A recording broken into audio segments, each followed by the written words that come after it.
Негизинен ар бир кесип адам баласына кызмат кылуу үчүн келип чыккан. Башкача айтканда коомчулуктун муктаждыгынын натыйжасында пайда болгон. Адам баласынын жашоосундагы эң негизги баштапкы кадамдардын бири да келечектеги кесибин тандоо эмеспи? Анткени менен убагында тандаган кесибинен баш тартып, бөлөк тармакта иштеп калгандар бар. Мындай жагдай эл оозуна алынып калган инсандарда да кездешет.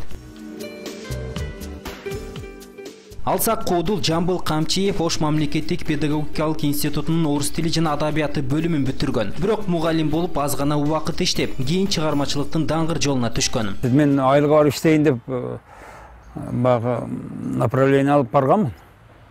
Анда бизге направление жазып берди да, 2 жыл иштейсиң, анан эме аласың. Алар отказ жазган да бизгечи.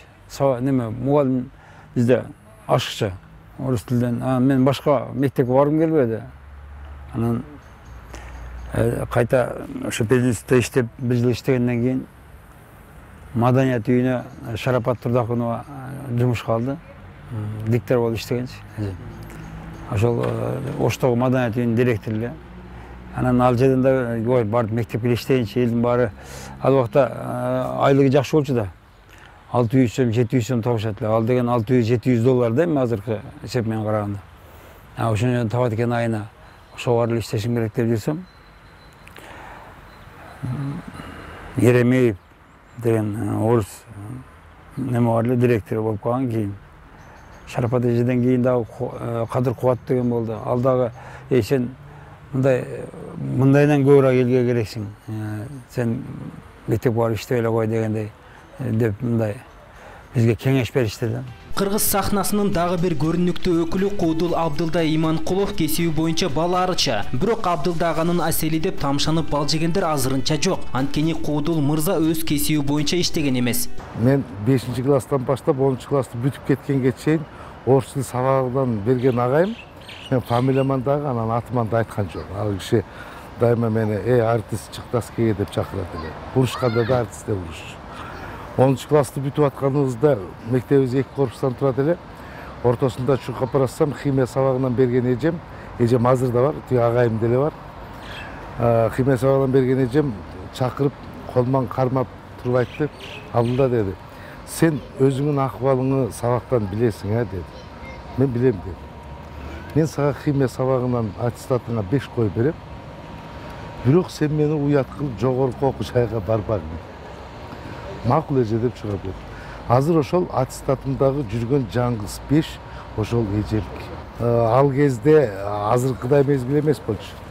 Ал кезде мектепти 3 менен 4 менен бүткөндөр жогорку окуу жайга келчү эмеспиз. Ошол жактан эле калчубуз. Азыр баягы жакшы окугандагы, жаман окугандагы башкасы да баардыгы тегиз болуп эле келип атышпайбы. Андан да эмес болчу. Бул биринчиден. Экинчиден мен аселчиликти окугам, себеби ал кезде союз мезгили Мустор деген арычылык боюнча совхоз бар болчу бизде. Атайын. Токтогул району арычылык боюнча, ошо бал боюнча дүйнөдө өзүнүн орду бар жерде баалуу. Анан аселчилердин турмуш тиричилиги жакшы болчу. Азыр деле жаман эмес, жакшы. Анан ал кезде жогорку окуу жайга келе албагандан кийин эптеп шаарга кетиштин аракети болгон да. То есть ата-энени көндүрүш керек дегендей. Чындап мындай жүрөк менен сүйүп окуган эмес. Билектин баары тунуп акка бебе.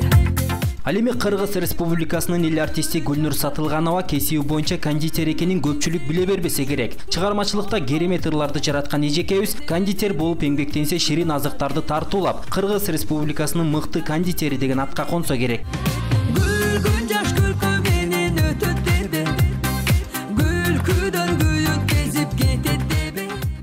Билсеңиз, суйкайган сулуу теле алып баруучу Элиза Гененбаеванын кесиби өзгөчө кырдаалдардан коргоочу. Анын айтымында жогорку окуу жайды кызы диплом менен аяктаган. Учурда диплому ардактуу эс алууда. Айтып калбадыңарбы, бул кесип боюнча иштейсиңерби депчи. Анан ошо көп беришет ушул суроонучу, эми ошо диплом жатып калабы деп. Кээде өзүм деле карап ушул диплом жатып калабы деп ойлоп коем, бирок эми билбейм. Кийин азырынча менин пландарым ошо радио, медиа, журналистика менен эле байланыштуу. Анан балким кийин турмушка чыгып, анан үй бүлөлүү болсом, балким бир пландар өзгөрүлүп калышы мүмкүн, бирок азырынча андай ойдо эмесмин. Ал эми журналистика жаатында билим алуу тууралуу башында ойлочумун. Анан кийинчерээк бир нече медиа курстарды аяктадым. Анан Азаттыкка келип иштеп калгандан кийин мына буюрса 2 жыл болуп калды, 2 жылдан ашып калды.